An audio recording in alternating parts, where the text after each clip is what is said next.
Assalamualaikum warahmatullahi wabarakatuh. Apa kabar teman-teman? Ya, jumpa kembali dengan kami Dewani Duren. Hari ini hari Senin tanggal 18 Juli tahun 2022. Nah, kembali Dewani Duren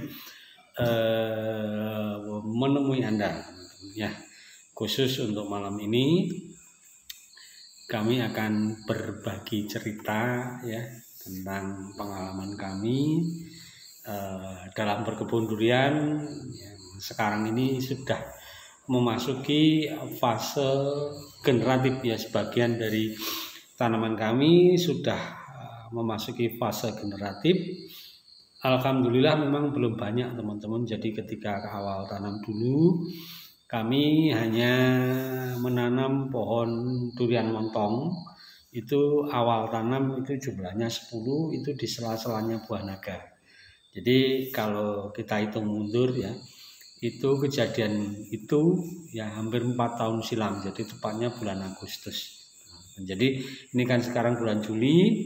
Nah, bulan Agustus 2018 itu kami awal tanam ya durian montong. Nah, sekarang itu ada 3 buah durian montong kami yang berbuah ya. Nggak banyak sih teman-teman, rata-rata satu pohon kurang lebih 10 sampai 15. Jadi totalnya kurang lebih 3 pohon ini ada sekitar 40 ya. 40 yang sekarang ini besarnya sudah sebesar kepalan tangan ya. Kami berharap ya durian montong ini bertahan ya nanti sampai terakhir sampai matang, sehingga Dewani Duren memiliki kesempatan untuk menikmati buah perdana dari jerih payah selama hampir 4 tahun. Teman-teman ya, kami menunggu. Nah, setelah itu teman-teman kami tanam lagi ya jumlahnya. Kalau ada yang bertanya, maaf ya kalau ada bertanya kenapa kok montong, waktu itu kami belum tahu yang namanya musangking ya, waktu itu kami belum tahu yang namanya bawor, waktu itu kami belum tahu yang namanya duri hitam. Tahu kami hanyalah durian montong. Nah, itu ceritanya. Kemudian setelah 1 tahun berjalan, dari informasi dari Facebook dan sebagainya, kami mulai mengenal yang namanya bawor, duri hitam dan lain sebagainya. Dan tepat pada bulan Juni tahun 2019 teman-teman, kami menambah tanaman kami. Waktu itu ada durian bawor, musangking sama si uci, yaitu kurang lebih ada sekitar 100 ya, sekitar 120 teman-teman. Kita tambah pada tahun 2019 tepatnya bulan Juni kita tambah, dan alhamdulillahnya tahun ini insya Allah ada beberapa yang coba kita program buahkan ya, kurang lebih sekitar 30 sampai 40. Target awalnya sih sekitar 50. Sepertinya tidak bisa teman-teman, karena ada beberapa yang belum, menurut kami sih belum, tapi ada yang bilang oh ini udah cukup, tapi kami belum ya, karena secara fisiknya belum begitu besar, jadi kami harus bersabar ya. Nah, ini yang tahap kedua. Kemudian kita masuk tahap ketiga itu sekitar Desember 2020 ya. Yang tadi itu Juni 2020 lah, Desember itu kami tanam lagi teman-teman. Kami tanam lagi itu kurang lebih jumlahnya hampir 70 ya, 70 yang sekarang ini sudah masuki usia 2 tahun ya 7 bulan kalau nggak salah ya, 2 tahun 7 bulan. Nanti tepat pada Desember tahun 2022 itu tepat 3 tahun teman-teman. Nah, ini yang tahap ketiga. Kemudian berlanjut lagi itu kita tambah kurang lebih mungkin sekitar bulan Maret ya, Maret tahun 2021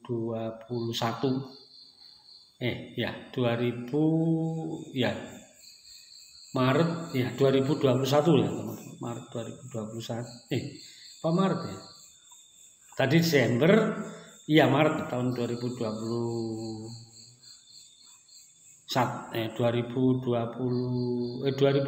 juga ya, 2021 teman-teman kita tambah lagi jumlahnya, kalau nggak salah nggak banyak, paling sekitar 18. Kemudian kita tambah lagi ada 20, ya itulah. Nah terakhir ya itu kurang lebih 3 bulan lalu sampai sekarang itu ada tambahan lagi sekitar 70. Nah totalnya kalau kita jumlah total sampai hari ini itu hampir 300 lebih. Ya, kami bersyukur, kami bertahap. Kenapa kami bertahap? Ya teman-teman, karena apa? Dari awal ketika kami berkebun teman-teman, kami sudah menghitung. Ya, kami sudah menghitung berapa sih nilai investasi ya yang harus kami keluarkan ketika kami berkebun durian. Pada waktu itu ketika kami wartawan, kami sudah menghitung bahwa untuk investasi ya pohon durian mulai dari tanam sampai setiap berbunga pada waktu itu, kalkulasi kami 5 tahun teman-teman ya, itu kurang lebih 3 juta per pohon ya, dengan catatan dirawat seperti yang saat ini kami kerjakan.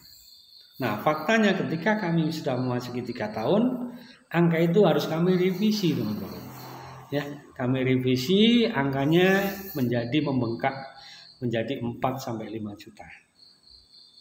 Nah, inilah yang mendasari kenapa sih kami tidak langsung tanam dalam jumlah banyak, karena sejak awal kami sudah menghitung teman-teman berapa sih yang harus kami keluarkan ya tanpa ada pemasukan. Karena apa? Buah duriannya itu anggapan kami pada waktu 5 tahun ya baru bisa kita nikmati teman-teman. 5 tahun ini tidak ada pemasukan sama sekali. Kami mengabaikan yang namanya tumbang sari pada waktu itu. Ya, sengaja karena apa? Kami ingin lebih fokus pada tanaman durian dan alhamdulillah ini kami jalani dengan benar. Nah, kenapa kami sharing seperti ini? Karena apa? Faktanya teman-teman ya.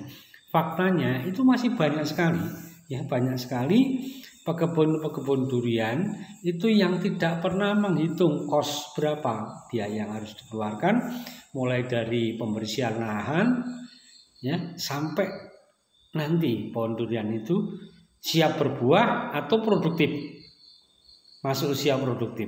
Ya, masuk usia produktif artinya apa? Dari buah yang ada yang dihasilkan itu pohon durian bisa membiayai dirinya sendiri, itu kami anggap memasuki usia produktif. Jadi sudah tidak menggerogoti uang si majikan, tetapi pohon durian itu bisa hidup dari hasil buah yang dipetik. Itu kami anggap produktif. Nah itu dari angka 1 mulai 1 tahun sampai 5 tahun teman-teman, sampai 5 tahun usia kita anggap produktif. Nah faktanya seperti kami katakan tadi, banyak sekali pekebun yang tidak pernah memperhitungkan ini. Ya. Berkebun hanya asal berkebun, tapi tidak pernah menghitung berapa sih kos yang harus dikeluarkan selama 5 tahun. Nah, akibatnya apa yang terjadi? Ya, ada 2 kemungkinan teman-teman yang terjadi. Yang pertama, ya, pohon durian tidak dirawat dengan baik ya, sehingga kualitasnya turun, banyak timbul masalah dan lain sebagainya ya. Itu akibat yang pertama. Akibat yang lebih fatal lagi itu adalah pohon duriannya mati. Karena apa? Ya itu tadi, tidak pernah dipersiapkan berapa sih ya biaya yang harus kami dikeluarkan, mulai dari pemilihan bibit ya, membayar pekerja, atau bahkan mungkin membayar tenaga ahli dan lain sebagainya. Ini yang tidak diperhitungkan ya, yang tidak diperhitungkan, dan jumlahnya mengerikan banyak sekali ya. Jumlahnya menurut hitung-hitungan kami itu lebih dari 90% yang tanpa perencanaan dengan baik. Nah sekarang banyak yang kedodoran. Nah tak kasih contoh. Banyak sekali yang inbox atau chatting kepada kami karena tertarik ya melihat perkembangan durian di tempat kami yang seperti itu.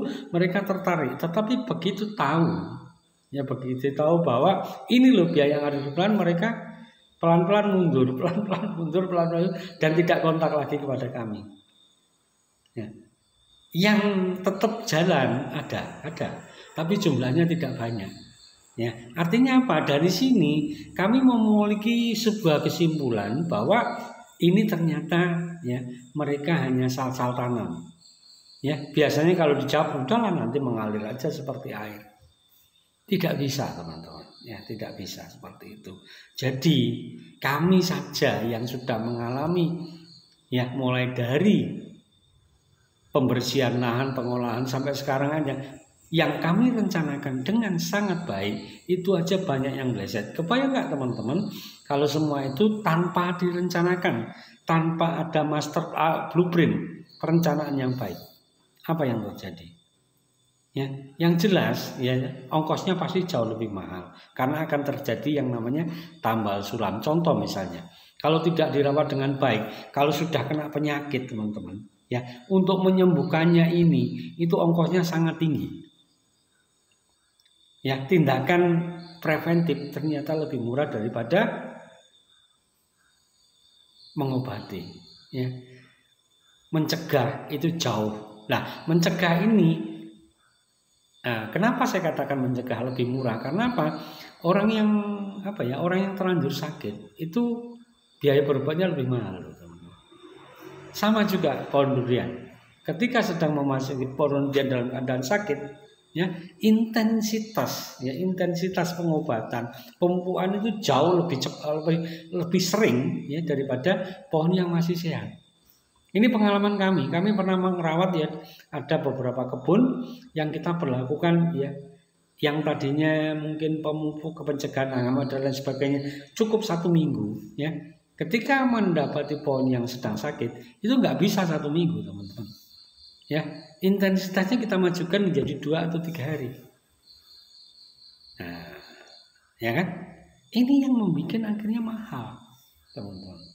Ya, jangan teman-teman harus berpikir bahwa dengan perencanaan yang baik itu justru biayanya tidak mahal. Ya, coba sih teman-teman cek aja ya, memperbaiki atau membuat baru itu lebih enak mana? Lebih enak membuat baru. Apa itu? Memulai dari nol, dari baru, daripada harus renovasi misalnya rumah. Ya, pohon durian yang sakit ini untuk diperbaiki seperti menjadi sehat itu tidak murah teman-teman. Ya, ongkosnya sangat mahal. Nah, itulah teman-teman ya gambaran perjalanan bisnis kami selama 4 tahun. Nah, ketika kami memutuskan untuk berkebun dulu, kami menganggap diri kami sedang sekolah. Nah, sekarang Dewani Durian ini sudah menginjak semester yang ke-7. Tugas akhir. Nah, tugas akhirnya sedang kami rintis yaitu di fase generatif. Alhamdulillah sampai hari ini ada, memang belum banyak teman-teman, baru 3 ya. Sebenarnya bukan 3 sih, yang berbuah kemarin 5, tapi yang 4 itu jumlahnya sangat sedikit sehingga kami mengambil sikap kita lanjutkan fase vegetatif. Nah, kami harus bersabar. Ya, ini loh, kita rencananya 7 teman-teman. Tetapi yang ternyata ada maksimal hanya 3. Ya, separuhnya. Kebayang nggak kalau tanpa perencanaan? Ya, itulah teman-teman. Jadi berkebun itu jangan asal berkebun, tetapi rencanakan dengan baik supaya apa? Ya, supaya apa? Apa yang menjadi keinginan kita, ya itu bisa terwujud teman-teman. Tanpa perencanaan, omong kosong teman-teman ya. Semuanya harus direncanakan dengan baik kalau ingin berjalan lancar. Ya. Oke teman-teman, itulah yang bisa kami bagikan malam ini ya. Sekali lagi tetap semangat ya dalam berkebun durian ya. Dari ujung timur Pulau Jawa, tepatnya Dusun Yudomulyo, Desa Ringin Telu, Kecamatan Pangurjo, Kabupaten Banyuwangi, Jawa Timur. Dewani Durian berbagi ya. Salam sukses petani durian Indonesia. Assalamualaikum warahmatullahi wabarakatuh.